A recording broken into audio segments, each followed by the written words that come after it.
Welcome to the session, How Do We Green Our Supply Chains? I'm Jason Clay. I'm the Senior Vice President of Market Transformation.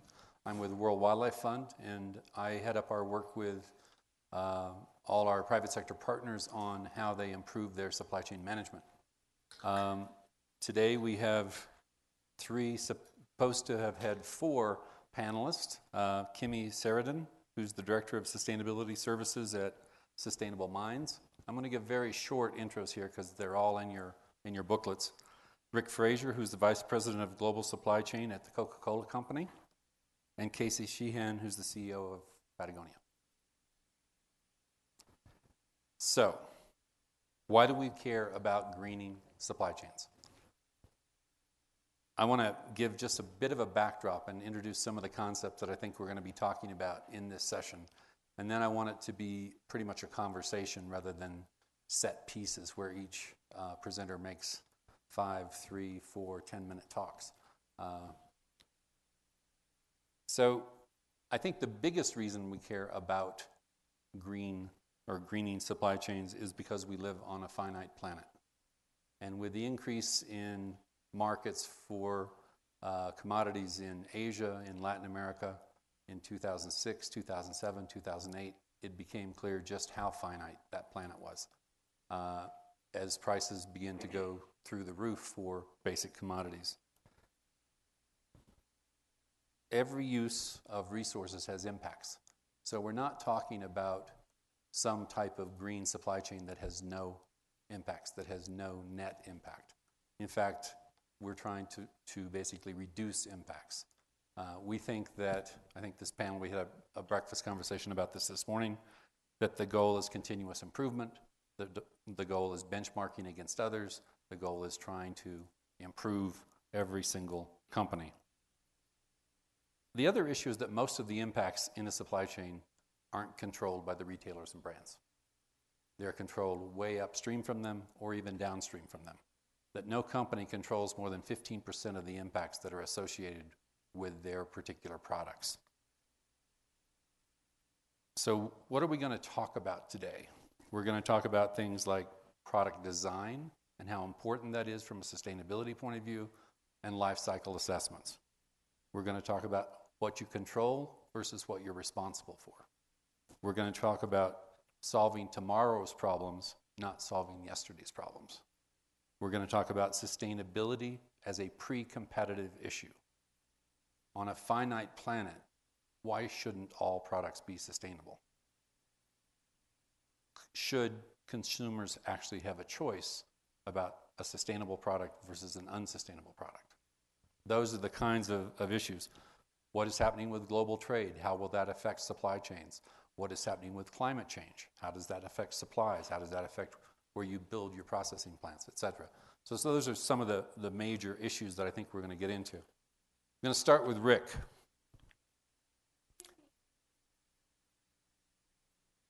Kimi, didn't I? Yeah. I'm sorry. I did. I started with her. Sorry. And did you hear? Okay. Let me go back. She's the Director of Sustainability Services at Sustainable Minds. Okay.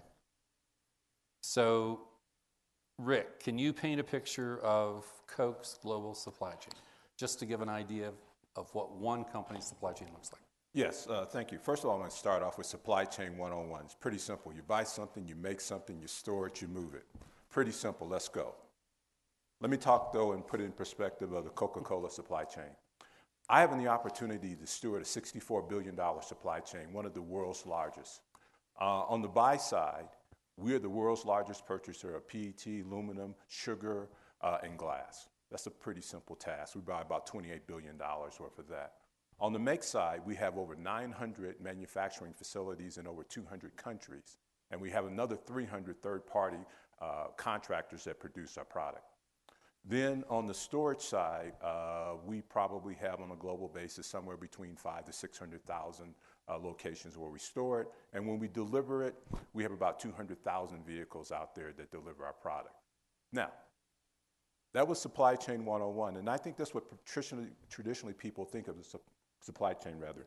But as we look in the age that we are today, our responsibility does not stop when the product goes to the shelf. We have a responsibility that goes from a standpoint of cradle to cradle. We need to take that material, if it's a PET bottle, if it's a glass, if it's a can, and capture that and put it back into our supply chain. Just here recently in 2009, we opened up the world's largest bottle-to-bottle recycling facility in Spartanburg, South Carolina. That facility allows us to capture PET material, convert it back into pellets that we then use back into our process in terms of PET bottle. But at the same time, we actually share that with Casey, and probably Casey, you want to talk about your supply chain? We use about, in the last 10 years, probably use 100 million soda bottles of all kinds, not just Coca-Cola, in making our polyester fleece through Malvern Mills Polar Tech. So it is a very important part of our supply chain. And again, there's sort of an ecosystem sharing of resources here that goes on between your huge company, our little company, but some commonality around our raw material usage. And so when you take this all the way back, let's look at say sugar and Coke. Mm-hmm. So if you go all the way back to sugar production, if Coke buys 5% of the world's sugar, then that's 1 million sugar cutters that are 100% directly employed by Coke. In essence, 100 sugar mills and about 50,000 sugarcane growers. Okay. So I mean, and every one of 3,000 or 4,000 raw materials has that same kind of multiplier effect as you move upstream. And that's what supply chain management now is increasingly looking at, is not just what is in scope 1 or scope 2, what you control or what you buy from, but also what you require in your supply chain. Yeah. Well, and the other part of it is, being able to use waste effectively to spur on other supply chains. For example, the one small part of our recycling effort is all the cuttings that end up, the leftover cuttings from making garments, end up on the floor of the factory. They can be swept up, made into carpet padding, and used for some other use. So we're trying to make what is essentially waste into food again, and that is that part of that cradle-to-cradle paradigm that a lot of industries are moving to, just to be very efficient with their use of raw materials and to make more money, frankly, as a result of that. And I think Rick brought up an interesting point that there's life cycle, or there's supply chain 101, where it was originally thought of as this logistical and tactical part of what we do, and it's external from what the product design is and what the product functioning we're delivering is. And what I do is I work with companies that are taking into account, trying to get that full life cycle look at things from that cradle to grave. How do we look at downstream and upstream for a total supply chain picture? Because it's not just about what's coming in our doors, it's about what's going out and where it goes after a user uses it. So would you talk a little bit about kind of how you use life cycle assessment to look at what you control and how important the design is initially versus what you can change later with your raw materials? Yeah, so life cycle assessment is a method for footprinting, ecological footprinting, or coming up with the environmental performance of a product from cradle to grave, including everything in between the transportation, the use phase, and the end of life phase. And by integrating that into the product development portion of the supply chain, we can have a great impact on how the supply chain functions in terms of environmental performance.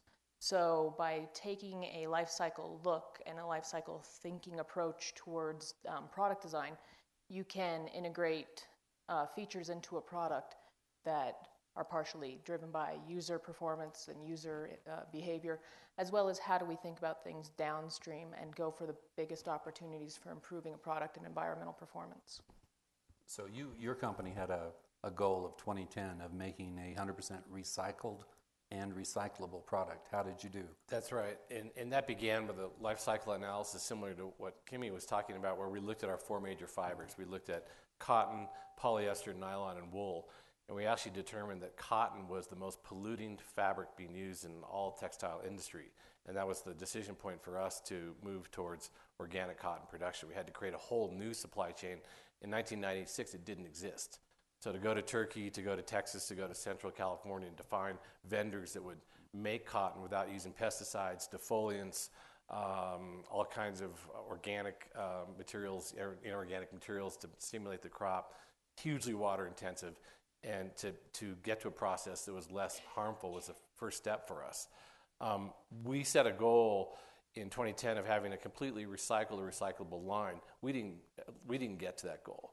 We got about 65% of the way there, and we ran into some roadblocks with certain fibers or certain materials like rubber, like metals that we couldn't easily recycle. But I'm happy to say that by 2011, we're at about 90% of our goal. So luggage is still kind of a problem for us, as is some of our accessories. And we expect by 2015 to be completely landfill free as a brand, meaning that nothing we make should end up in the landfill. And the way to do that is to go beyond recycling into reuse, reduce, repair, resell, repurpose product. And I think this fits in right now with what's going on in an economy where people are perhaps buying more responsibly, they're buying less impulsively, but they're also making choices to buy in a way that they maybe find a more durable product that will last a long time. And we think the quality of Patagonia goods kind of leads the consumer to come to us because that product will last a long, long time. And if it doesn't last or they get sick of it, they can sell it to a reseller somewhere. So from a supply chain point of view, Kimi, why don't you talk trash? I mean, what's the future of trash in supply chains? Well, and I think he brought up something interesting when when Casey was talking here about recycled versus recyclable. Right. And in essence, virtually everything in our landfill supply stream is recyclable. And there's certain technical barriers, certain financial barriers around that right now, but everything is essentially recyclable. And so, we've got two companies that are looking at the trash stream as more of a supply stream now. Coca-Cola brought on Coca-Cola Recycling, which is very exciting because I think it drove other companies in the industry to join up with Waste Management to improve their recycling. And we're starting to see this transition from trash to trash as a commodity or trash as a supply into remaking processes. And by bringing these type of facilities and services online, we're creating a new supply chain for that. The demand for recycled peat wasn't there until we started putting in the infrastructure for that. And so once we start shifting the way we think by looking at that life cycle to thinking about trash not as trash but as a supply stream for future products, I think that's where real transformation in our supply chain can happen. I would just add from an awareness standpoint that two things. One is over the next 10 to 12 years, we're going to have more people living in urban environments than they've ever lived in the history of man. First point. Second point is we're going to have a population growth of the next 10 to 15 years that we'll add for the 700 million people. Now, and from a standpoint of those people now living at, those 300 million people living at the lifestyle of the U.S., that means we may need somewhere between 2 to 3 additional planets if we continue to operate the same way that we're operating today. I don't believe there's 2 or 3 additional planets out there. So as we look at sustainability and we look at greening of the supply chain, it's not all about what we can do from a business standpoint, but how do we make sure we have a sustainable society that going forward? So as we look at, and we've been talking about recycling, another big hurdle for us is water and water use. There's only a finite amount of water that's here today. What we've done at the Coca-Cola Company about in 2008, we made a decision that we're going to reduce our water usage in terms of what we make in our facilities by 20%. So today, it takes to make a liter of a Coca-Cola branded product about 1.9 liters to every liter. But we're trying to get down to 1, and we're really trying to get down to a position of water neutrality. Those 900 manufacturing facilities that I mentioned earlier, we made a decision 4 years ago that each one of them would have on the back end an ability to do water treatment. And the water treatment coming out of those facilities would be able to support aquatic life as part of that. So that the water that we're capturing and we're giving back to communities are as good as the water that we have coming into the front door. Now, we sit here in the U.S., and water is kind of seen as a given. Outside of the U.S. and emerging markets, we have found that in countries that we actually operate in, the water that we're discharging is of higher quality water than the water that is coming through the front door as part of it. So as we look at sustainability and the greening of the supply chain, we have to be more and more responsive, not just in the water that we use in our facility, but producer responsibility going back to in regards to sugarcane growing or to fruits or to other agricultural products as part of the process. And I think, again, it's getting beyond what you control. So I remember doing some work with Starbucks at one point, and they actually use more water to wash the spoons off than they use to make the coffee.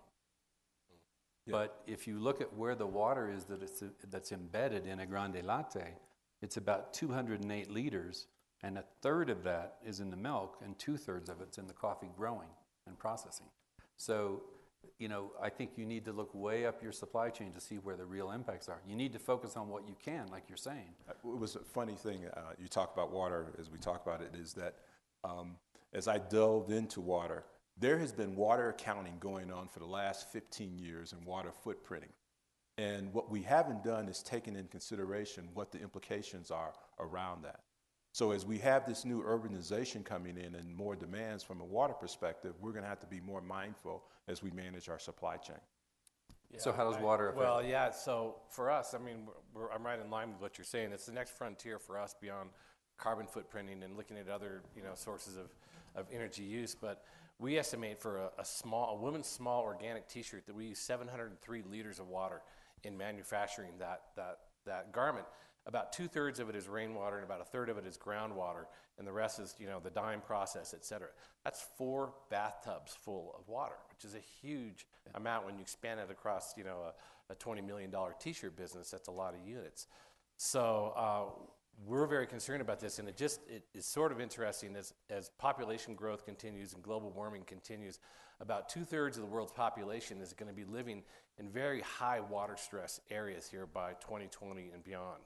And it's also not a coincidence, I don't think, that most of our factories, especially Asian factories, are located dead center in those zones right now.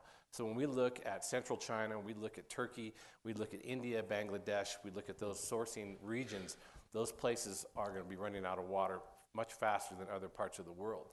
We have, as a two-pronged approach and strategy, started to look away from those regions and trying to get our factories into places where there's more of a water supply. We're moving to Central America and South America and even Mexico into places where we can get closer to our vendors that are making fabrics in the U.S. and ship into our North American distribution center. It's not as long a distance to go, but it's in better water quality, better water abundant regions than where we've been in the last 10 to 15 years. So there are trade-offs between carbon and water. Yes. And given the variability from climate change, it may be better to decide to locate your plants near where your consumption is going to be or where your sales are going to be and bring the raw material in from wherever it's produced. Yeah, I mean, I think it's still up in the air what we're going to run out of first. Will it be arable soil? Will it be water? Will it be oil and gas to move the goods around? So they're all interdependent and necessary to have a supply chain, because everything, when you get into the process of making anything, you are polluting at either a decent level or a very high level, but you are polluting. That's the nature of the business. So, Kimi, we've been talking a lot about single issues, about carbon, about water. I think one of the traps that companies can fall into is trying to maximize any single issue rather than trying to optimize several. And this is where your life cycle assessment really kind of lends itself to understanding. But going forward, we're going to have a lot of issues we have to work on. So how do you balance this? Yeah, and I think I'll keep hammering on life cycle assessment because that's my thing. And life cycle assessment takes into account that bigger picture of making that balance. It's you can't have everything be perfect in terms of environmental impact. There is no such thing as a green product. There is no such thing as a 100% sustainable product, and you touched on that earlier. What we are looking at is how do we balance the impacts and how do we go for the so-called lowest hanging fruit? Where can we get the best reductions, environmental impacts? And then also looking at what impacts are important, and that goes into this regional aspect. Someplace where we're in a high water stress area, your water impacts are far more important than your CO2 impacts. But then there's also, ecotoxicity, depending on where plants are located, or human toxicity. If we're going to be having more and more urbanized areas, we need to be looking at human toxicity and ecotoxicity to preserve biodiversity and things like that. So life cycle impacts allow you to keep an eye on all of these things. You may not be able to address everything that's in that life cycle, but at least you have visibility on what you're looking at and what the size of the beast is. And you also have the ability to say, we don't know what we're doing on these portions yet, but we have our eyes on it, and we're thinking about it, and we're looking at ways to innovate around that. And I think when we get into product innovation, that's where some real innovation can happen. We can't keep innovating around incremental functional changes on products. That's only going to get us so far in innovation. We need to start innovating where there's those far-reaching things, and I think that's where there's a lot of opportunity to innovate new products, innovate new supply chains, innovate new ways of thinking. So can you give us a specific example of one of the companies that you've been working with, where you've been advising them about how maybe to leapfrog over a supply chain issue through an innovation? Well, so I've recently worked with a computer company who they do have a take-back program, and we sat down and we were looking at new chassis design for the computers, and they wanted a quick answer: which is better, plastic, metal, or aluminum, plastic, or magnesium? Well, when it came down to understanding which one was better, it was a supply chain management problem. Raw virgin metal materials are immediately higher impact. They take more land to mine. If you start recycling it, and the number of times you recycle it, that impact goes down. And then on the back end, if you're guaranteeing recovery, that reduces the impact. And only when you get control of that supply chain can you start competing with a plastic product when you're looking at a metal. And so what this prompted the computer company to do was go over and look at their take-back program. They were outsourcing their take-back, and see what was going on there, and learn where the materials were going once they were coming back. So it allowed them to look beyond what they were designing as just the computer and just the chassis to what are we doing on that back end for recycling, and how are we recovering that, and how can I get better materials that quit being about the chassis and more about that supply chain. Okay, so Rick, Coke is a global company, and presumably at some point you have to sell green to your shareholders, and you have to show them why this is a viable strategy. How does green sell in the Coke corporate environment? What's the economic incentives? What's the financial incentives? And I'm going to answer that a couple different ways. First of all, it sells because of the people in this room, because they're demanding us to act differently, everyone to act differently as part of the process. One of the things with the Coca-Cola Company, we've been around for 124 years, and all of a sudden there's this new term, sustainability, greening, all of this is coming up. Companies have been doing this before. They may not have called it the same. They may not have talked about it the same way. They may not have been as aggressive as part of the process. From a consumer perspective, and this is back to Kimi's point around life cycle management, or something we talk about, PLM, product life cycle management. How many of you guys out there own an iPad? Raise your hands. How many of you guys like mango drinks? Okay, what if I offered you mango peach? Would you think that's a good thing? My point on that is, what the whole piece around shareholders is, these consumers here are changing their minds. They want something new. An iPad came out 3 months ago. They're going to come out with a new version 6 months from now. We're going to come out with mango. They're going to come out with a different version. Now, as we talk about mango just for a second, to get a good producing mango tree, it takes 5 to 7 years from a decision-making standpoint. So I got to get ahead 5 to 7 years. So I need to go talk to my board and say, you know what, I need to go make some agreements out, because my consumers are saying they want mango. So we're going out into various markets, for example, in Turkey, and we have put together a 17-year agreement with farmers in Turkey to say that we're going to buy product from you. So then that allows those people in Turkey to take those agreements and go to the bank and borrow money against those agreements as part of it. I just came up with a business case that shows to my board members that it is a viable proposition and how sustainability plays in terms of meeting our consumers' needs and at the same time providing us with a new product offering as part of the process. Now, let's not fool ourselves. Some people you have to bring kicking and screaming as part of the process. I mean, this is not an easy sell to understand it because it does create an investment. Kimi and I were talking about the initial investment. If we're doing this morning, we're talking about a new product and using a different material. If it's aluminum, if it's PET or something else, that you initially have to make an investment until you get scale. And then once you get scale, you'll be able to reduce that. And then that scale will allow that product to be more efficient, which allows your profit margin to be more viable.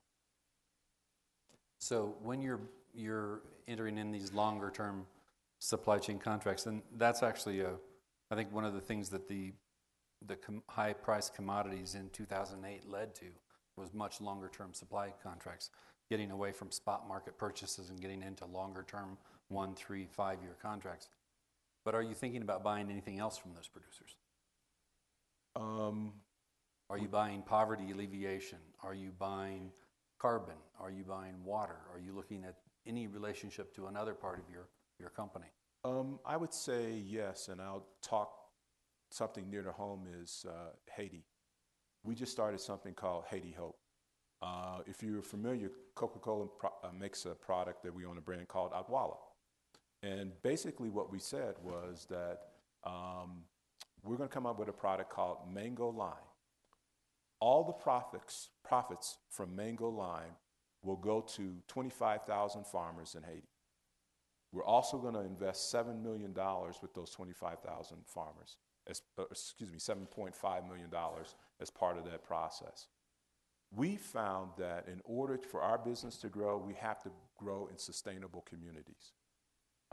As I talked earlier, we operate in 200 countries, but that's local businesses.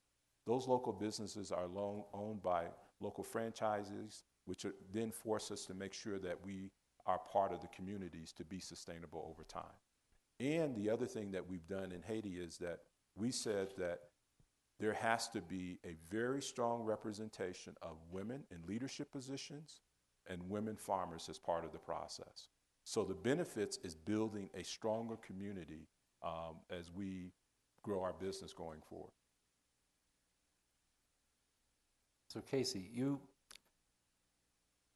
you spent a lot of time working on carbon, and I presume that you developed a system to measure the carbon impacts and to manage it, et cetera. Increasingly, consumers want to know where their products come from.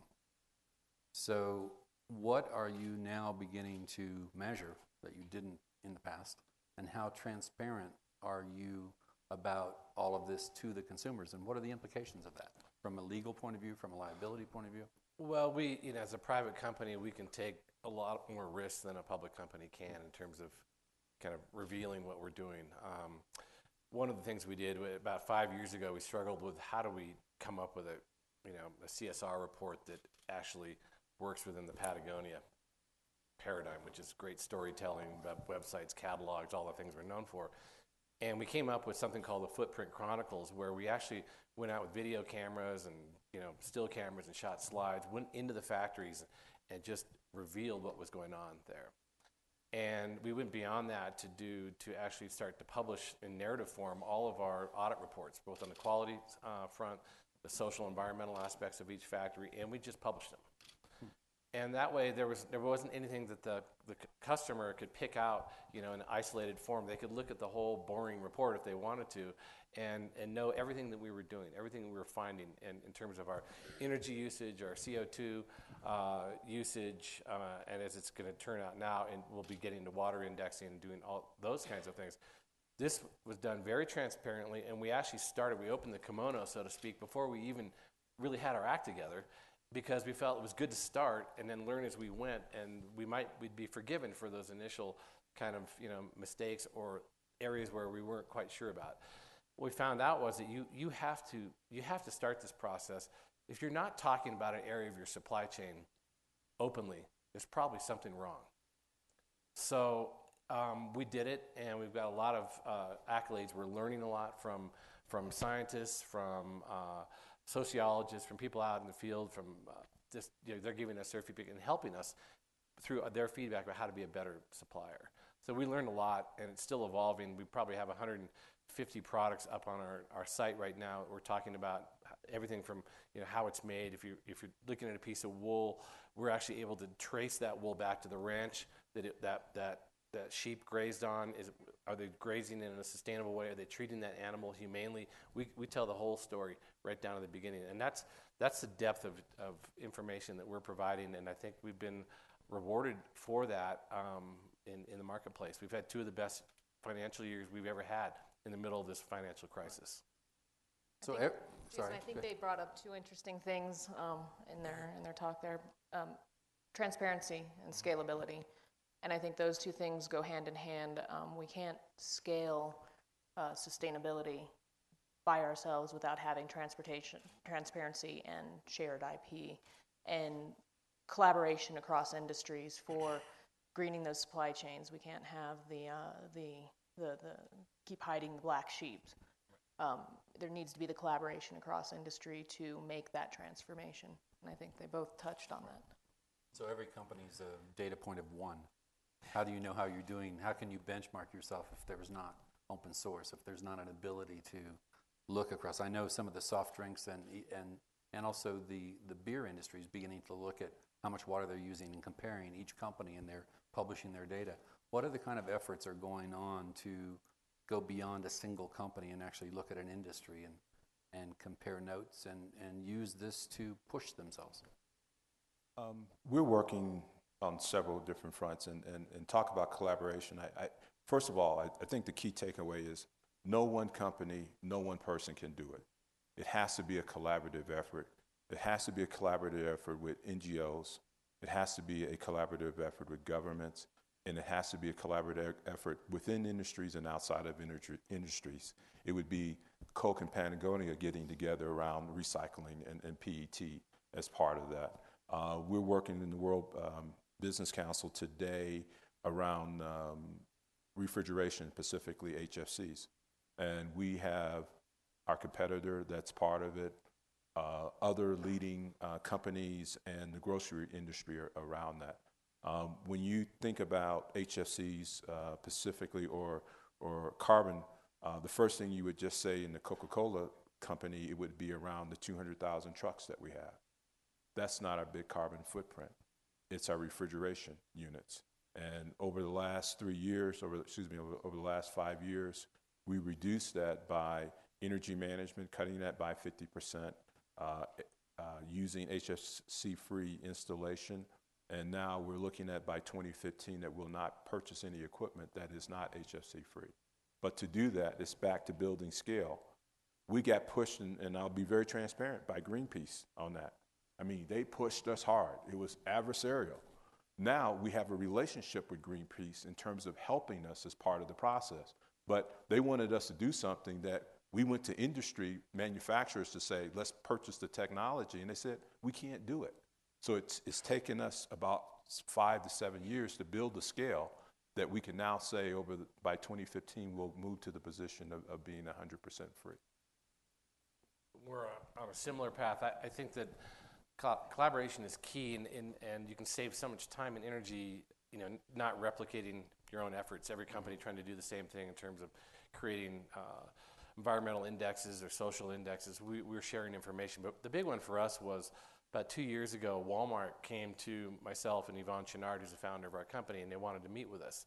The first discussion was about reducing packaging.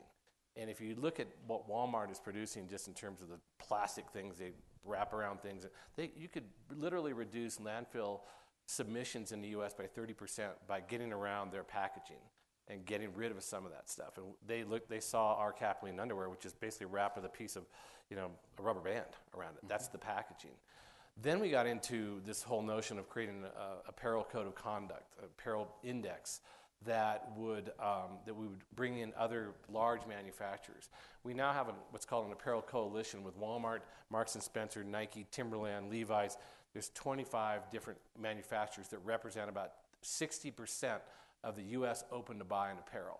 And we are collaborating on smartphone technology, scanning barcodes with your iPhone, whatever it is, so you can actually pick up right there off that garment, off the hang tag, and see where it was made, what the CO2 impact of it was, what the energy usage was. This will become a common technology in as part of that considered responsible choice and consumption you'll be making in the next few years, and it will be a mass market deal. It won't be just little Patagonia driving this. It'll be the big apparel guys doing it. So I think that's really critical. I think that's the next stage. It's the way a little company like ours can have that ripple effect of influence to other companies to be better corporate and global citizens around this topic. And I think I'm optimistic about the supply chain actually improving as a result of those collaborations. I think we're living in a really exciting, transformative time in terms of transparency. Transparency is no longer this fearful thing to hide from, and companies are seeing it as an opportunity to make changes and innovate. And I think that's a major change in what we're seeing right now. And opening the books, opening the kimono, and saying here's where it's at, and here's where we have a huge opportunity, and we want to look at that and work around that to make some really big changes. I think it's pretty exciting that more people and companies are saying we want to be more transparent and we want to have something to report. So in 2000, we had about 6 billion people on this planet, and they were consuming a certain amount of goods and services. And so let's say we had 6 billion consumption units, one for each person. By 2050, each person on the planet is going to have 2.9 times as much income, and they're going to consume twice as much stuff, and there's going to be 9 billion of them. So the math by 2050 is 9 times 2, as opposed to 6 times 1. Well, what that means is we're going to have 18 billion units of consumption, as opposed to 6, with a trajectory that we've got today. It's not viable on this planet to produce 18 billion units worth of stuff the way we currently are. So whose model reduces consumption? Whose model reuses and recycles and repairs and changes the way we're using the resources on the planet?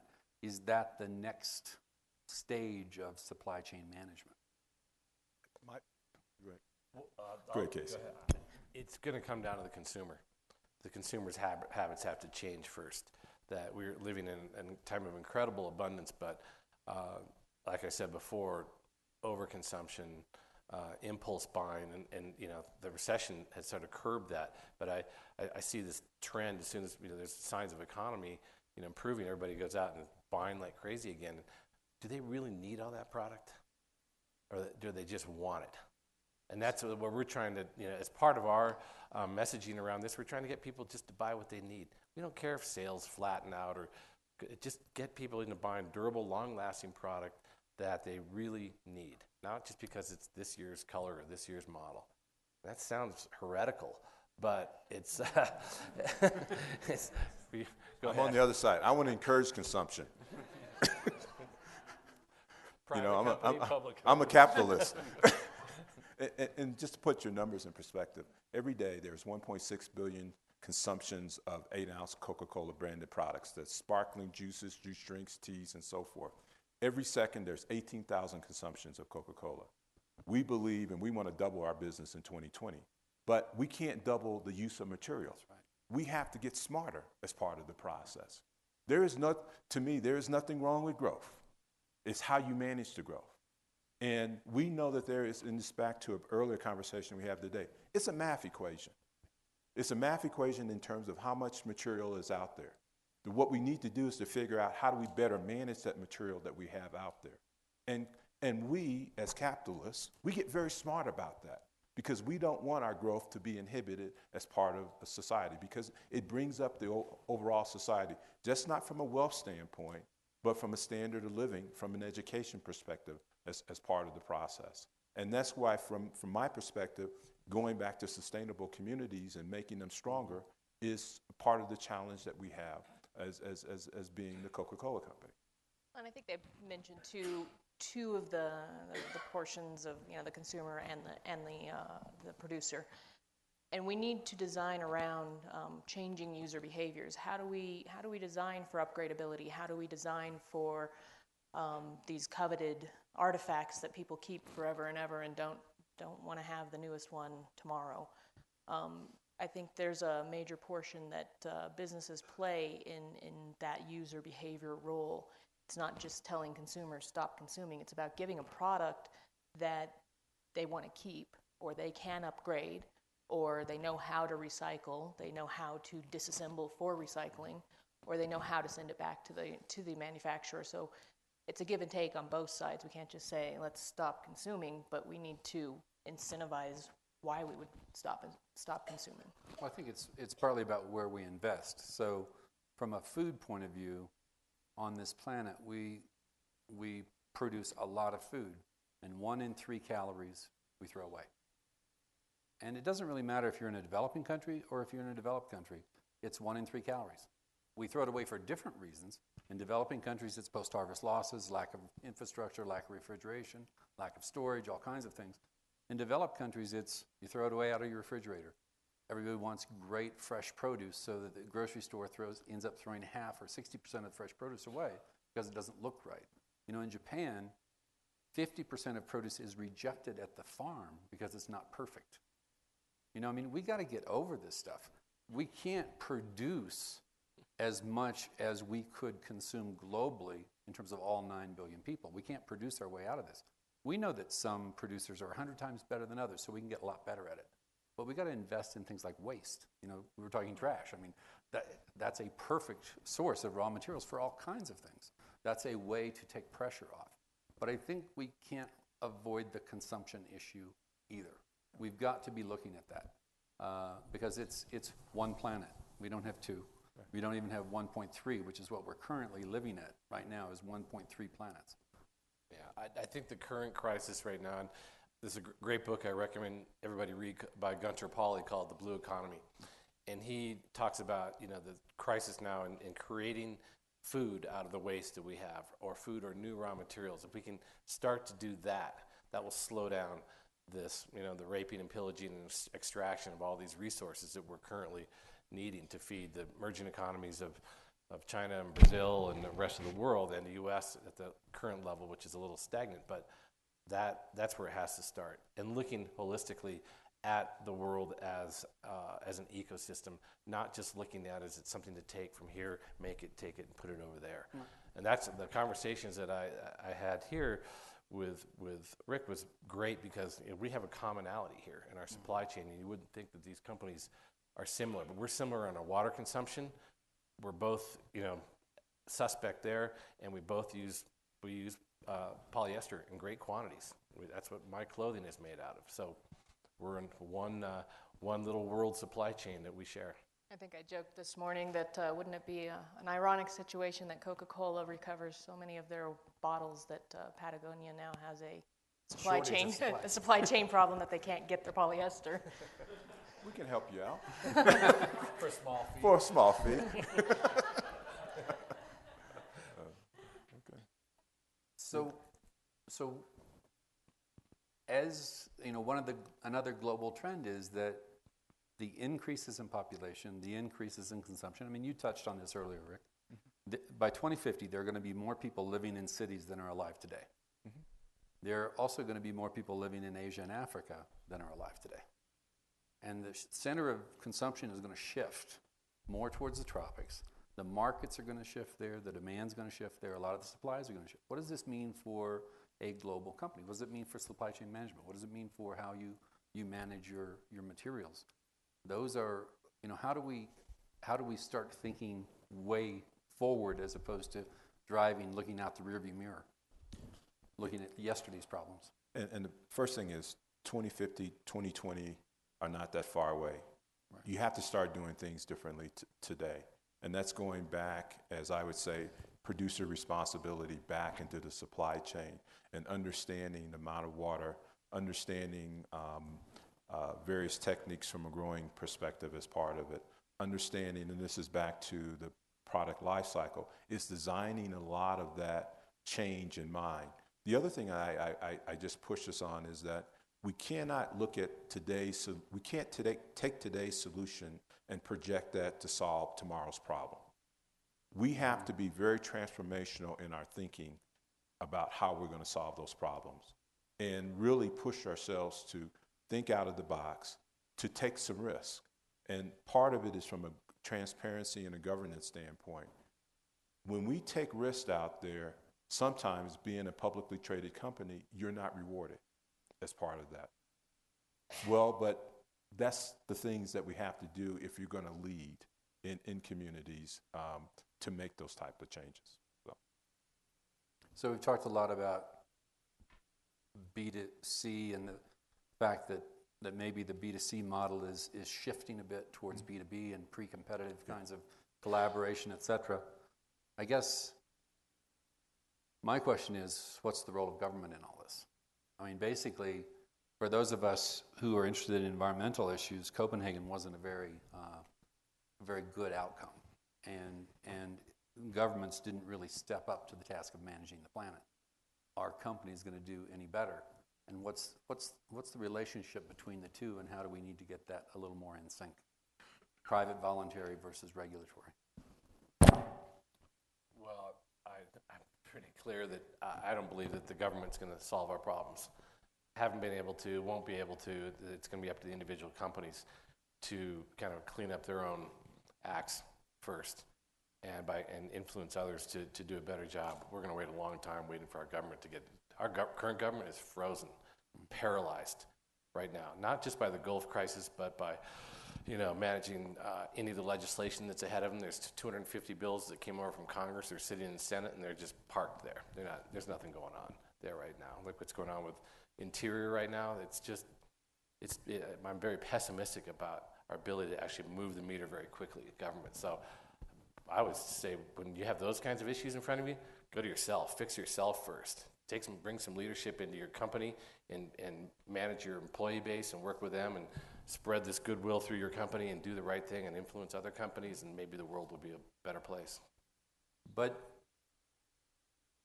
a company in any industry on the planet is affected by the worst actor in that industry. Your reputation is tarnished by the worst actor.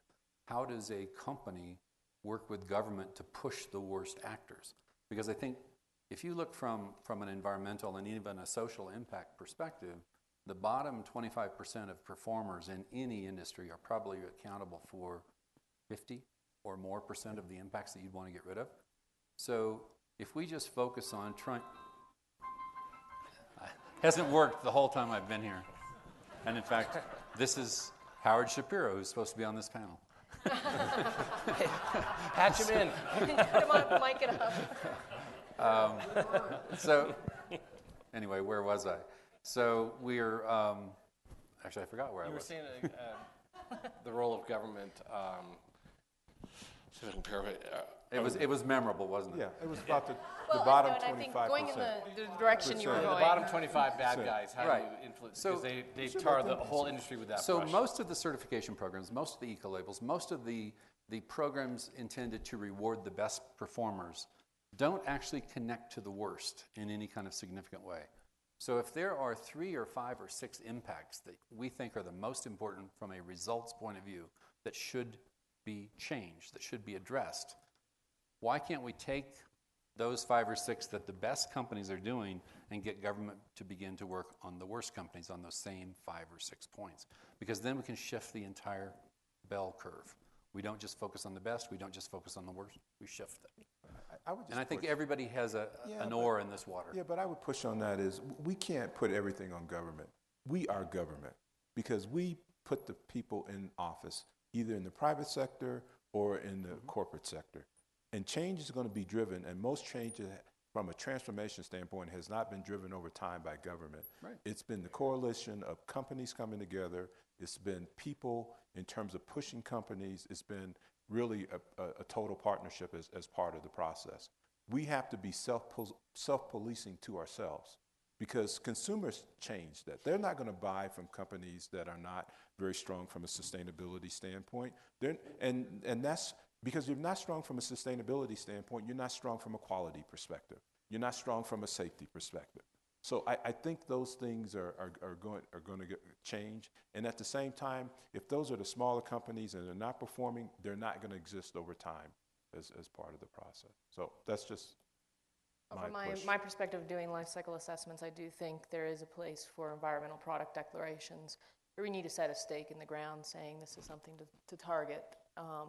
This is a level of performance that should be set out there, and we should continue to move that bar. This is sustainability is, we don't get to 100% sustainability. It's a target we keep moving towards, and I do think there's a level of need for EPDs, and there are groups out there developing them independent of government and regulation, and companies have decided to take it on themselves and say, we got to set a stake in the ground. But if it's private, voluntary, that's fine. If we say it's based on results rather than practices. Because if you put a stake in the ground that's based on results, then producers or anybody can find 1,000 ways to go beyond that result. But if you just say you want to practice, any 1,000 producers, you'll get 1,000 different results using the same practice. So a practice-based approach is only going to give you compliance. It's not going to give you innovation.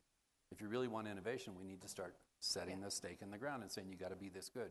And then open source, transparency, letting people see how other people do it. So do we want to throw this open to questions at this point?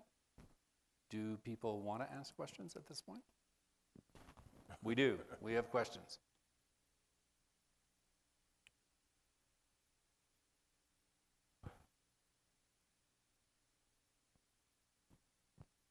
Hi, I'm Mike Pack. I live in San Diego and have a home here also. And what a great panel. And thank you for doing what you're doing. And Casey, I got to hand it to you. I have the same attitude with my companies. It's okay that we don't go 10 or 20% a year increase in volume. And it's okay that the product that we have is just a great product. Patagonia is just, you have a Patagonia turtleneck or Capilene or whatever, that product's going to last you 10, 20 years, if it's taken care of. And thank you for your corporate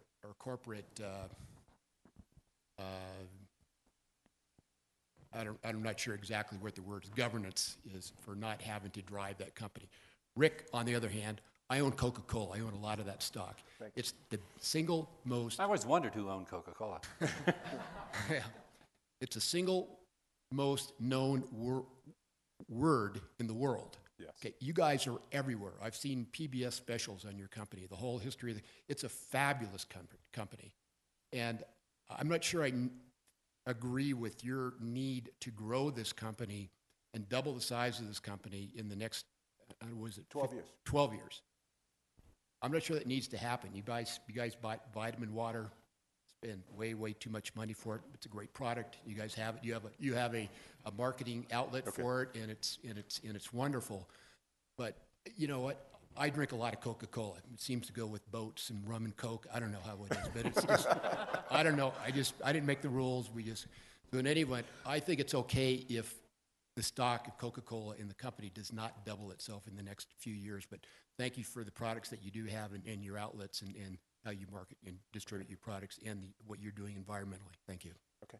So I want to defend Rick on this topic because I don't want you to have the misperception that Patagonia doesn't want to grow. I just said that around consumption and just being selective in what you buy and why. We are growing. We've had great growth years. The board is actually allowing us to grow at a faster rate than we have in the last 10 to 15 years. And the reason for that is I've convinced the board that if you're not growing, you're dying. And the social impacts of a company not growing from layoffs, people being displaced, they are huge, and we don't have the stomach for that. And so we are now growing at a much faster rate than we have before. But there's other reasons, because our mission is build best product, cause no unnecessary harm, and provide and implement solutions to the environmental crisis. If you're not growing, you can't expand your sphere of influence. If you're not seen as a profitable company, then there may be something wrong with this great experiment of environmental and social mindedness being brought into the business world. If that's not working, then other people won't try it. So that's the biggest argument I give to my board is we have to grow, prove the model works, so we can keep going and getting other companies to be more like us. And the fact that we can go and talk to a $400 billion company, Walmart, and get a seat at the table with them and have them listen to us with all ears is fantastic, because they see a company that's a conscious company that's bringing awareness to all these issues, and we think we can help them versus the other way around. And that's not the way it usually works. Just 2 quick comments on the growth algorithm. It's a math equation. If you have population that's going to grow in 2050, that's 3 billion. Let's just say in the next 12 to 15 years, 1 billion people, and you're going to have more people live in an urban situation than they've ever lived in the history of man. They're going to need drinks. They're going to need to get hydrated. So I'm okay to be there to help them be hydrated.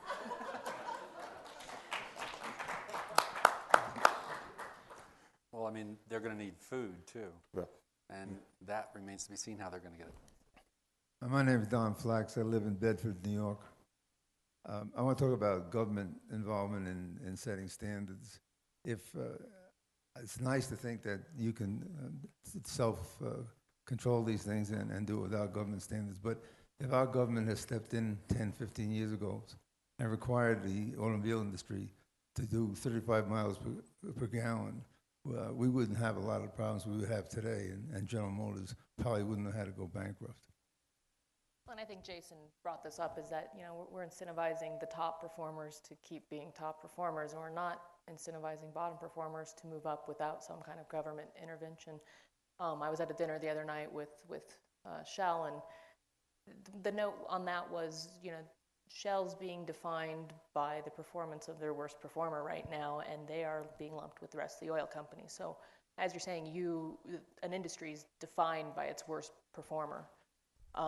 And we're not going to pull those performers up, the worst performers up, without setting some stake in the ground.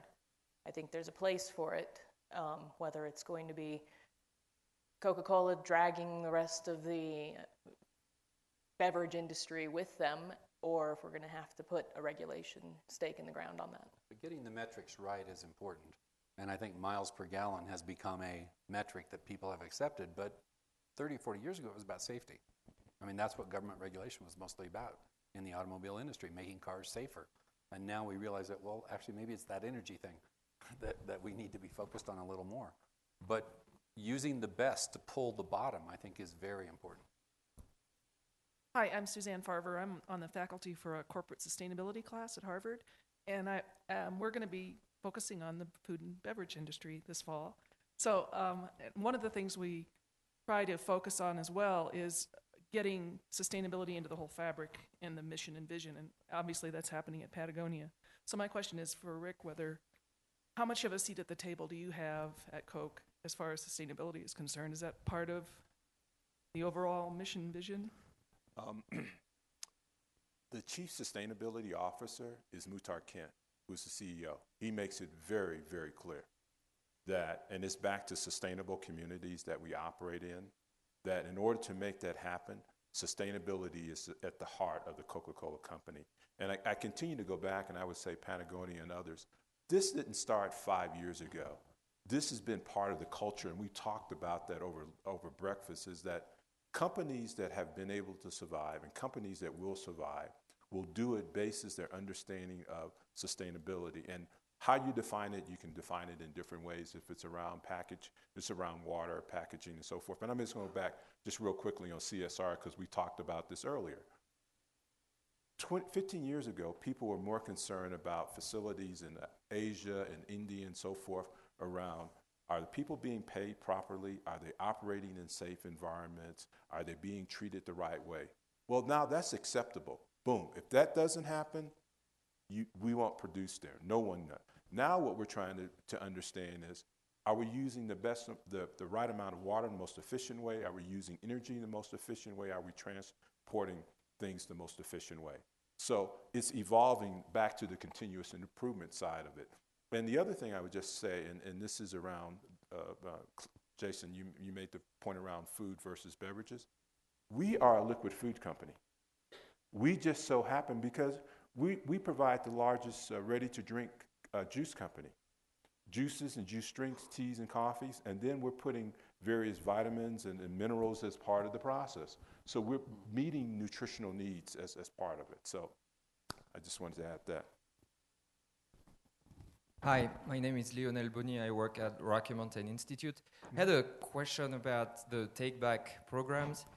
The first part of the question is about how do you make it work logistically, because supply chains are meant to go one way and not necessarily the reverse way. And the second question, and maybe most for the Patagonia take-back program, is around the impact on consumer. Do consumers actually bring their stuff back to the stores? Well, I can sort of address both parts of those issues. There are a lot of empty containers going back to Asia right now because of the trade deficit, and just we're not producing goods here that are useful to the Chinese or the Japanese. So it's inexpensive to ship. It's not the best thing. I would say that if we could find a way to find recyclable options here to get rid of that product or turn it into new product here at home, I'd be happier. But what's your question? The second part of your question was how. Whether your take-back program. Oh, is it being implemented? Very small. So we have kiosks in our store where you can bring your old underwear and your fleece jackets from any manufacturer and put it into a box, and we collect them. We cut out the zippers. We get rid of anything that's not recyclable. We actually ship these, palletize them up to a central location, and then get them ready. We shred them and get them ready to send them back to the vendor, and they're remade into polyester pellets. It's not a lot, though, when you think. And I don't know whether it's because Patagonia product lasts so damn long, or it's What are because your annual sales in tons, just to put it in perspective? in tons, annually, couldn't tell you. But it's huge. Might be a metric you'd want to look at. Yeah. But I guess my assessment is I bet we're collecting less than 1% of what we make on an annual basis and putting that back into the supply chain. So at this point, it's more marketing that we have this capability, we've developed the supply chain to do this, than the actual physical reality that we're doing it. We can do it, we don't do it very much. And I think this talks to my point earlier about incentivizing users and finding a way to implement user behaviors around these sort of things. There's an infinite number of things that we can recycle, and we're only recycling small portions of them. We need to find a way to encourage and cue users to doing that and taking advantage of these systems that are available. So I think we're going to stop on the questions, but I want to give each panelist a little bit just of a one final parting shot.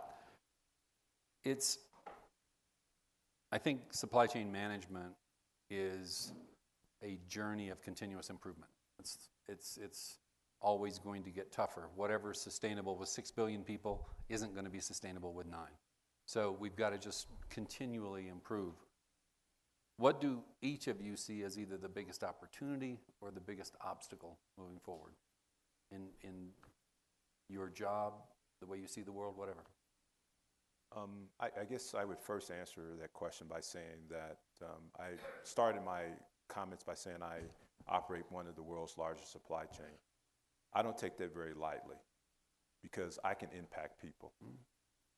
And I say that in the perspective of, I have my younger daughter here today, in regards to ensuring that she has a life, a world to live in the next 20 to 30 years. And if we as corporations don't take that responsibility in utilizing the finite natural ingredients that we have today, we're going to be in trouble as part of that. So, with that said, with growth comes great responsibility. And the responsibility is that the people, and I say that here, and the people around the world need to continue to push us, corporate America. They will. And NGOs need to push us. But at the same time, we need to also, as corporations, say what we're doing and what we're not doing, and continue to redefine how we can take on, because the world's population is going to grow. Right. We have to figure out how to help manage that better in the future. I would say that we're known as a company that influences other companies, especially in the outdoor apparel space, and we're proud of that. And, but what's happening for us that's giving me great optimism is that we are starting to influence our supply chain facilities in Asia mostly that before we had not. And most people have an image of a factory in China as being a gray, dingy, rats running around the corner, no lighting, horrible place to work. Our best factory right now is a factory called Maxport in Vietnam, in Hanoi, which was pretty damaged in the war. And a facility has been built there with multiple factory areas where the walls are opened up to these to bring in the light, and there's just a jungle built between the factories. The lighting is great. The sewing tables, the QC tables, nobody in that factory reaches down and grabs things. Everything is up at the right level. It's a comfortable working environment. The food is good. Where there are dormitories, they're clean. These people are really digging working there, and they're making really good product. I mean, we have no QC problems coming out of these factories. It's the highest quality product we make. It's all of our down sweaters and nanopuff jackets and a lot of very fine needle stitching kind of waterproof, breathable shells that you use for skiing and for alpine wear. And they even have a little Zen modest garden with a temple in the middle of this factory where people go and worship during the day. So that kind of thing that's new. I haven't seen that anywhere in the supply chain. I've been in this industry for almost 30 years, and that's a shift that's happened in the last couple of years. I'm happy to see that influence extending to a supply chain we don't own or operate. Well, I'm excited about trash. Going forward, I think there's a huge opportunity there, and we need to quit thinking of it as trash. It's a renewable resource, and we need to take advantage of that. We send organics to trash, and those can feed these depleting soils that we talked about. And there's just an incredible amount of material in there that we can take as an opportunity for improving our supply chain. And I think quit taking materials from the planet. Okay. Thank you all for coming. I'm sure you can ask questions of these guys outside or over coffee. Thank you.